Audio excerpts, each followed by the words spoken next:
You know, he's a hell of a kicker. Yeah. You know, he played semi-pro ball for years. And had a couple of tryouts at the Skins. I thought he was playing in the semi again this year. Yeah. Hey, Steve. Hey, man. 2 days in a row. Hey. What are you doing? Page 1 man here.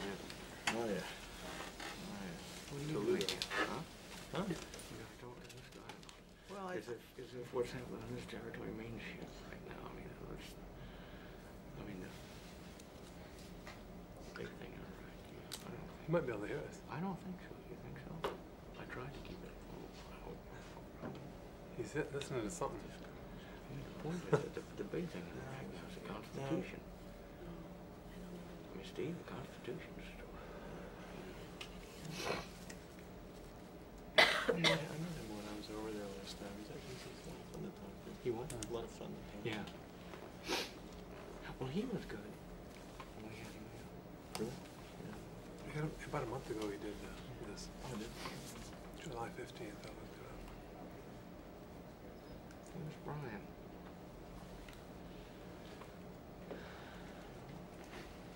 Is there a way?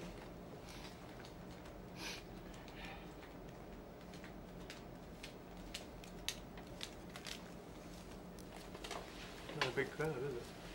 No, not exactly. It's August. Summer. It's August, yeah. Everybody's on vacation. Aha, Morning. next. Brian's calling a meeting upstairs. So they're holding this inside the palace there. That's the case. Yeah. In Tikrit. See, he's sitting there waiting to hear from me. He can't hear you. Brian, you need to talk to him. Get you in. You don't know what he doesn't hear. Should we take him? Just start. Yeah, I hear Brian's voice.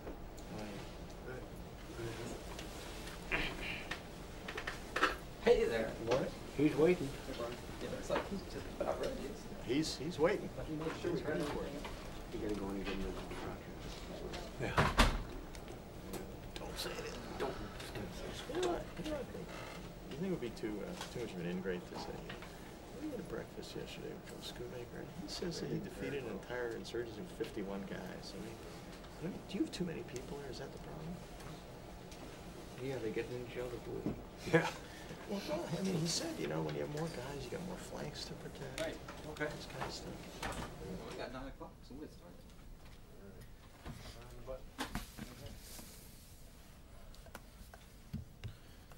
General Taluto, this is Brian Whitman at the Pentagon. Can you hear me? Yes, I can, Brian. Well, General, thank you again for joining us. It was only a few weeks back that you were here in this, talking to us in the briefing room, and a good morning to all of you folks that have joined us here in the Pentagon. As you'll recall, Major General Joe Taluto is the commander of the 42nd Infantry Division and Task Force Liberty. His troops are responsible for ongoing security operations in the north-central region of Iraq, an area that includes Balad, Kirkuk, Tikrit, Samarra, and he's back to provide us with another operational update. Today he is speaking to us from Forward Operating Base Danger in Tikrit, and our audio to him is a little bit weak, so when we get to the questions and answers, we may have to help him hear it and may have to repeat our questions to him too. So with that, General, why don't we let you start with a brief overview before we get into some questions. Okay, Brian, sure enough. I've got some feedback on this transmission, so it may be a little distracting, but we'll work through it. We've worked through tougher. Anyway, good day to all of you. Good morning where you are, and good afternoon where I am. And I'm happy to be able to speak to you from our headquarters here in Tikrit. Before I take some questions, I want to just take a minute and give you an update since our last briefing, as Brian mentioned, just several weeks ago back in July. Our mission here in North Central continues to make progress. Right now, we're concentrating our efforts on training our Iraqi Army partners and assisting Iraqi authorities in their preparations for the elections this fall. We have made good progress in both of these areas.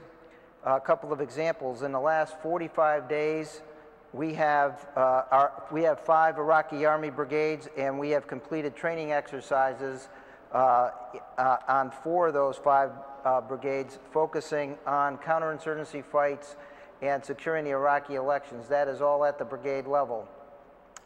Government officials and security force leaders in each of North-Central Iraq's provincial joint coordinating centers are developing and training and rehearsing their plans to secure the vote in North-Central for North-Central citizens. There is a considerable confidence among all our Iraqi partners in securing the referendum vote and election. While much of that confidence comes from the success they had completing this mission in January '05, there are even more advantages for the Iraqi people this time around. Iraqi security forces are better equipped and trained. Iraqi security leaders' experience in the January 30th vote are able to be applied to, those lessons learned are being able to be applied to this fall's election. The Independent Electoral Commission of Iraq is more organized and prepared. And most of all, there is a growing sense of support among the Iraqi people to express their right to vote. Registration of voters continues this month across 93 sites in 4 provinces of North-Central Iraq. At the same time, Iraqi and Task Force Liberty soldiers have continued to sustain the fight and keep pressure on the insurgency. We see no major changes in the nature of the threat. The enemies of Iraq continue to ebb and flow. There's a continual ebb and flow of their attacks in conjunction with political developments. We expect that that will continue through the election period.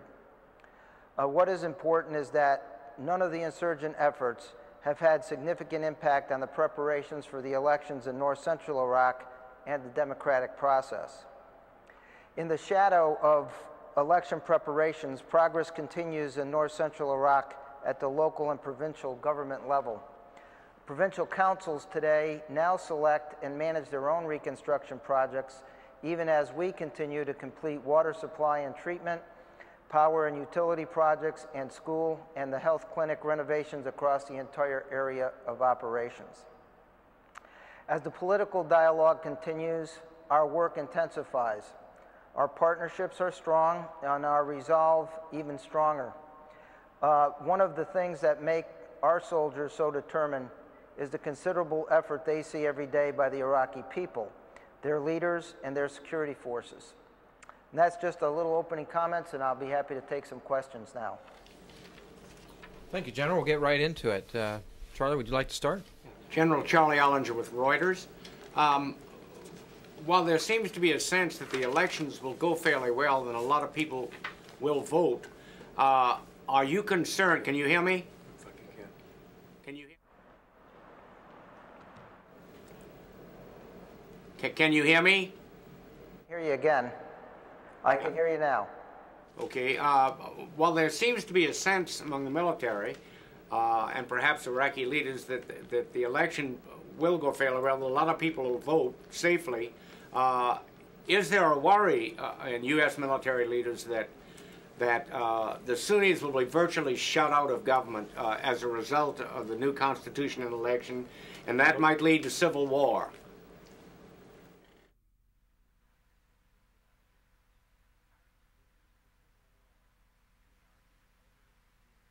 The process is going extremely well. Now, a lot of people are registering, especially the Sunnis who did not vote in the last election. So there certainly is an intent on their part to vote. None of us know yet the impact of the draft constitution when that is approved and it gets out here and people get to see it. So we really don't have the atmospherics on that. Of course, if the draft constitution comes out and there's a consensus in Baghdad, that's going to be good for everybody. If there isn't a consensus in Baghdad, we're going to have to just see what path that takes us down. Right. Okay, go ahead, Bob. General, this is Bob Burns with Associated Press. You mentioned in your But you mentioned in your opening comments the ebb and flow of the insurgency. I'm wondering if you can describe a little more specifically whether it's ebbing or increasing with any quantifying of that attack in terms of attacks. Foreign fighters. Okay, in north-central Iraq, what we've seen over the past several months is there was an increase in suicide vehicle-borne IEDs in this area. That's fallen off dramatically in the month of July and August. Yet, in the month of July and August, some of the IED activity has picked up, which was down in May and June. So this is what we call the ebb and flow. We expect that the enemies will increase their attacks, particularly as we run up to the referendum. The divergent groups all have their own strategies, and they select the times for these attacks. But they go up, and then we'll have a week or two where the attacks will go down. They seem to rearm themselves and then re-attack. But we're extremely familiar with their patterns and what they go through. So we handle it. We handle the increase in the attacks with a minimum of difficulty. How about foreign fighters? Have you seen any increase in foreign fighters or decrease among the insurgents in terms of who you've captured? In our opinion, here in North Central right now, the foreign fighters some of their activities has tailed off. Now we did have an attack of a dismounted suicide bomber in Bakuba the other day that QJBR took credit for, and we certainly think in our preliminary investigation that was a foreign fighter attack, and that's attributable to the terrorists. But it's been low level here in North Central Iraq. That does not mean that they're not here. It doesn't mean that they're not planning, and it doesn't mean that we're not looking for them. So it's as I said, they choose some of the timings on this. In the meantime, we have our own techniques about getting them off balance and keeping pressure on them. So right now, we don't see a lot of activity from the religious extremist group or the terrorist group. What we're seeing is the Iraqi rejectionists, more at work right now. Steve, go ahead. Yeah. General Steve Comero with USA Today. You spoke about the improvements in the Iraqi military. I was wondering if you could give us an update on them perhaps taking over sections of your area, or if that's going to be happening soon in the future. Well, we have several areas where we think the Iraqis can take a more prominent role on the Army side of the house. And, we work with our higher headquarters, in determining, what's the right timings for all of these things. But I can say with great confidence that our Iraqi Army forces in North Central, 5 brigades, 18 battalions, are doing extremely well. And they're conducting, in some cases, they're conducting almost virtually all of our traffic control points. They do a considerable amount of work on what we call flash control points, where they move around and set up control points in different areas. They are doing about half with just U.S. backup on raids, cordon and searches, and in patrolling. So they're making progress in all these areas, and there's some battalions that are certainly a little bit ahead of others, and those battalions will soon be candidates to take on a lead role in certain areas. Let's go over here to Joe. General, this is Joe Tabit with Al-Hurra. What is, with your experience on the ground, what is your interpretation of possible civil war in Iraq? And what would be your move or your reaction if the level of security goes more badly? That was really, I mean, it was raspy, and I really did not catch your question. I'm sorry. Could you say it again, please? Yeah. What is your interpretation of possible civil war in Iraq?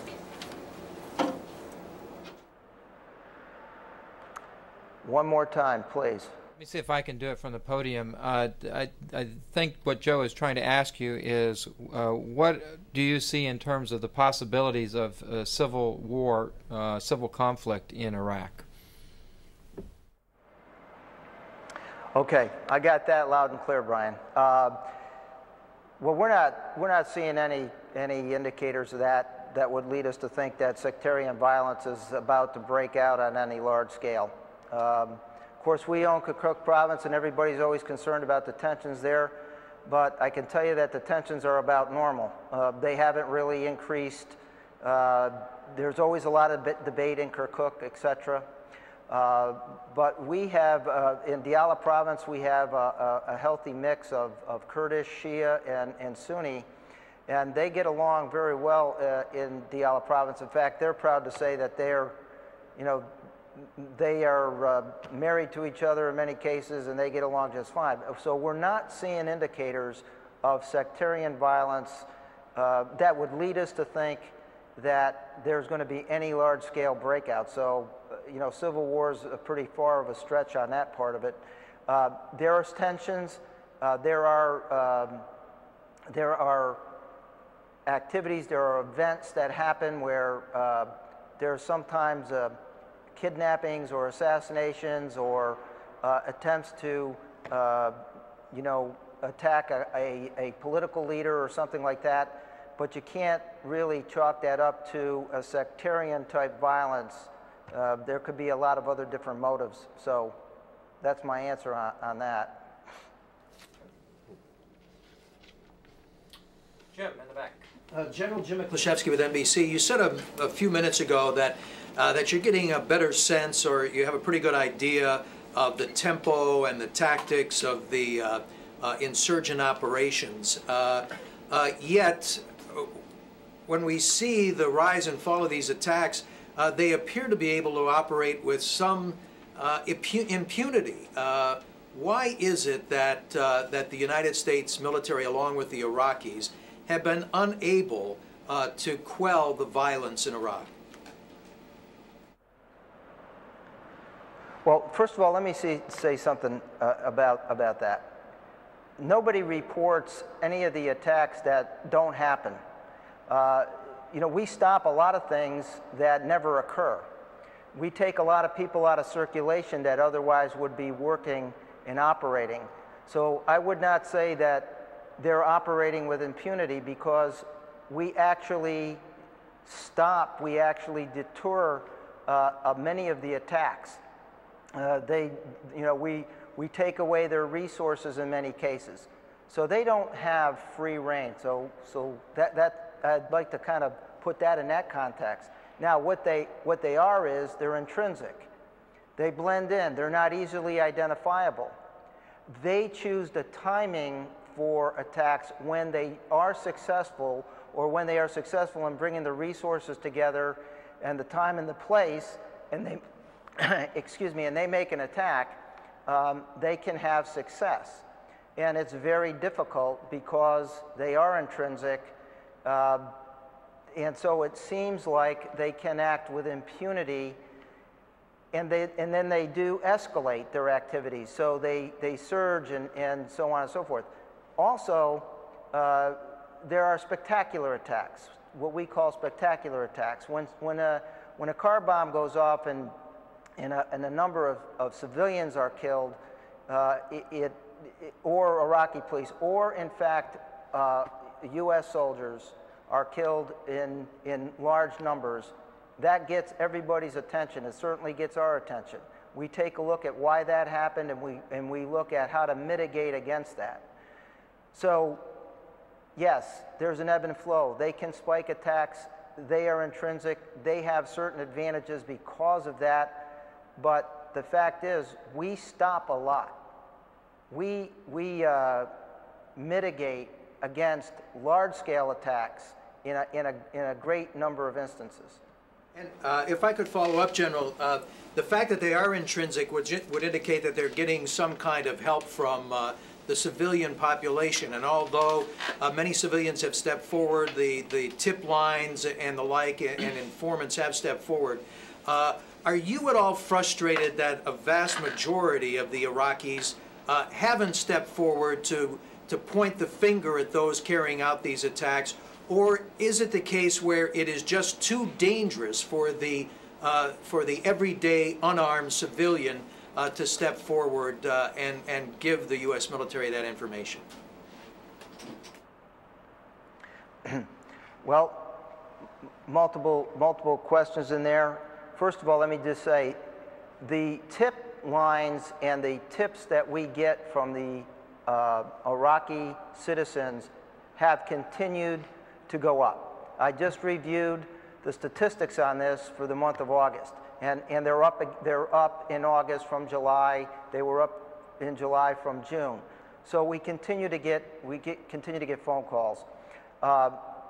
We continue to, we have informants out here that work with us in a variety of different areas. So we are getting support.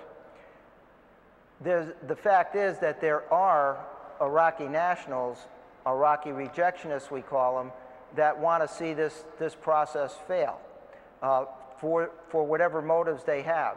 There's a criminal element here that are making money off of the chaos that these insurgents bring. And there is a certain amount of the population that's intimidated, by reprisals from a very small group of very brutal people. So there's places where foreign fighters are getting support. That network is set up so that it's very intrinsic to even the Iraqi population. They don't necessarily know where they're getting help, and where the foreigners are getting help, they're getting help from Iraqis that in some cases share views of the religious extremists, and in some cases are doing it in supporting each other and leveraging off of the chaos. So I hope I answered your question on that. Let's go over here and go back there. General Nick Simeone at Fox, you said that the Iraqis are making progress in training, but when do you think enough will be trained? Well, I can only speak for my area. Again, we have two Iraqi divisions in north-central Iraq. One division headquarters is in the province of Diyala. The other division headquarters is in here in Tikrit. In fact, it just took over a palace complex that we turned over to them that was occupied by a U.S. brigade. We just turned it over to the 4th Division of the Iraqi Army, and they're here now in Tikrit. Those two division headquarters, the 5th Division has 2 brigades, and the other one has 3 brigades worth of troops, and then there's 18 battalions. So I can speak to that. What I can tell you is that these 5 brigades and the 18 battalions have all made steady progress, and they're all in a window in the near future to be doing more and more. We've been making big improvements on equipping. Day by day, more and more, we have gotten them their equipment. The training continues to go on, both collective training that we take them to training sites and work with them, and then, of course, practical things that they are doing every day on the job with partners, U.S. partners out there. So they're making progress, and I'm very confident that some of the units in North Central will be able to take a lead role in conducting counterinsurgency operations. And let's just make sure we understand what we're saying here. Conducting counterinsurgency operations basically means, they can take care of the insurgent threat. By no means, they're not a world-class army yet. They've got a long way to go there and build up a whole sustainment piece that they need to have to help support these forces that are out here. But they're getting to the ability where they can take on the insurgents in their communities here. In fact, some of their intelligence gathering capabilities is better because they can work the human piece much better than we can and have a lot more insight. They're learning, there's a lot of aspects to their learning. They're learning how to deal with detainees. They're learning how to treat people with dignity and respect. They're learning how to be a professional Army organization, and this is what the U.S. soldiers are bringing to them in that case. But we're on track here. We've had a plan here since the time we took over from the 1st Division to move these forces along. We have done that. Everything has gone up. Every single unit has made progress, and some of those units will be ready to step up very soon and take on the lead. Some of the places that are more problematic, it's more difficult. If you have an area that has a more intensified insurgency, then there's more training and it's more difficult for them to take over, especially if they don't have the sustainment pieces in there where they can sustain their equipment, take battle damage and have their equipment replaced rapidly and so on and so forth. Let's go back here and then down to Jim. General Jeff Schogel with Stars and Stripes. Jeff Schogel with Stars and Stripes. Throughout the Iraq War, we've been relying fairly heavily on the National Guard. Do you have an idea how much longer we can send these many National Guardsmen to Iraq, for example, to be part of Task Force Liberty? Well, from our standpoint, I mean, Task Force Liberty is 60% reserve component. Most of that is National Guard. We have a small Army Reserve component, and 40% is active component. We've had no problem sustaining our task force here with replacement forces and the like. I think the question that you ask is probably something better asked back home. If I'm not mistaken, I think the Chief of Staff of the Army said, they have plans to continue to bring troops in here as necessary, and I would assume that includes National Guard units. So I think we're going to do what needs to be done. Jim? General Jim Mannion from Agence France Presse. In the past, a big problem with the Iraqi security forces has been that they've been infiltrated by insurgents and rejectionists or what have you. Do you have a handle on that now, and how are you getting a handle on that obvious problem?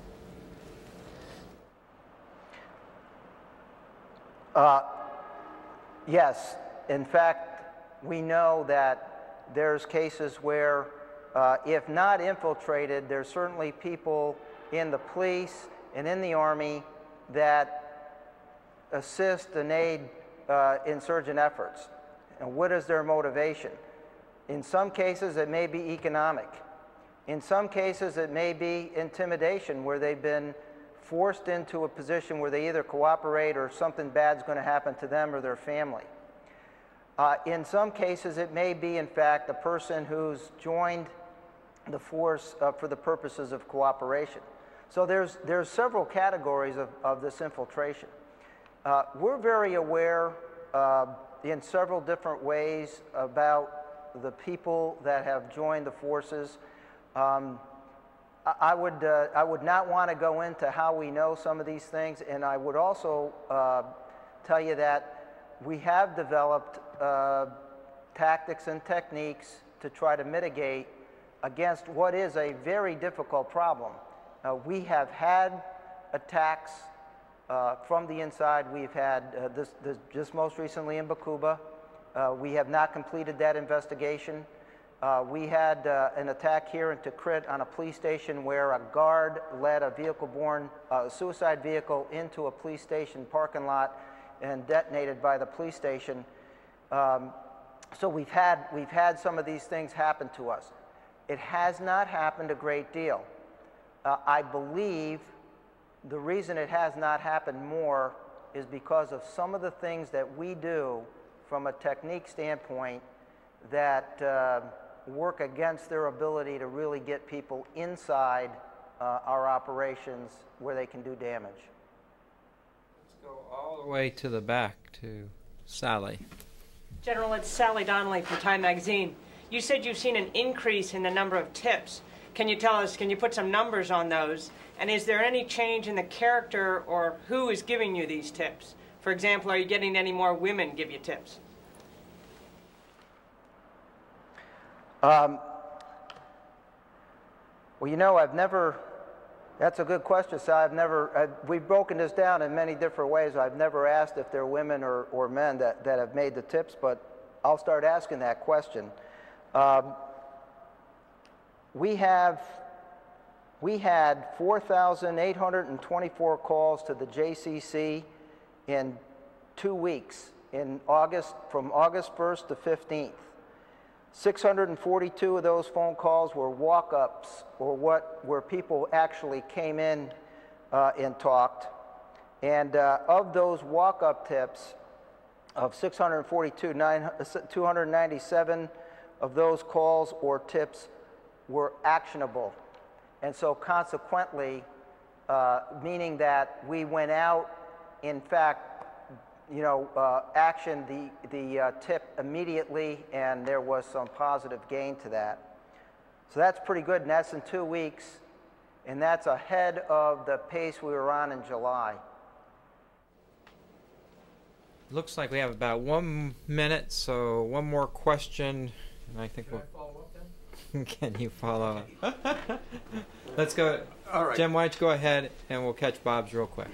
General, back here in the States, there's been a slight but steady increase in anti-war rhetoric, not only from the public but from members of Congress. Recent polls show that public support for the war is waning somewhat. Given the unprecedented access that the troops in the field now have to that kind of information, what kind of effect has it had on the troops, and what are they saying about it, if anything?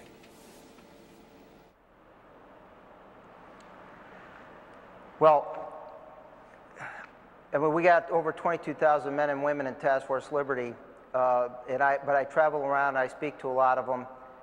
It rarely comes up, so I couldn't tell you what all these great men and women think about, what their personal opinion is. I do not hear, and my command sergeant major who does traveling and my other deputies and so on and so forth, we don't get any feedback about being concerned about the issue. So there's no overt voice here in the task force about it.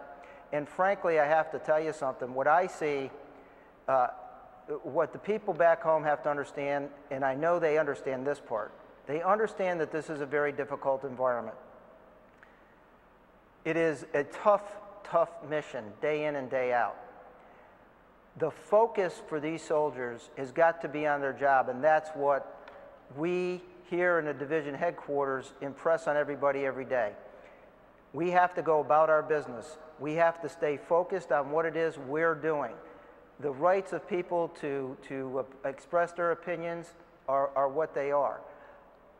The bottom line, our troops feel supported. They feel supported by the American citizens back home. All right, for our last one, Bob, can you top that follow-up to Iraqi tips and anti-war movements? General, this is Bob Burns from AP again. You mentioned earlier the efforts you're making to prepare for elections in the next couple of months. Do you want and are you expecting to get any additional U.S. troops for your area for that purpose? It may be possible. We have a plan that doesn't require any additional troops. So, we're pretty comfortable with the level of our troop support right now. We're comfortable with our election security plan. We're really comfortable, as I mentioned in my opening remarks, the Iraqi people we work with in the security area here, that the joint coordination centers and the directors that work to coordinate police and Army and all that, are very confident from what they learned on the last election. However, we understand that the insurgents got an opportunity to see what happened on the last election. So we're very focused. We're very comfortable with our plan. If there were forces available, if my boss offered up additional forces, I would use them in certain places, but they're not 100% required.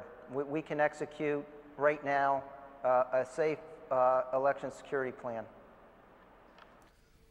Well, with that, General, we will bring this to a close, and once again, thank you for taking some time out of your busy day to spend it with us.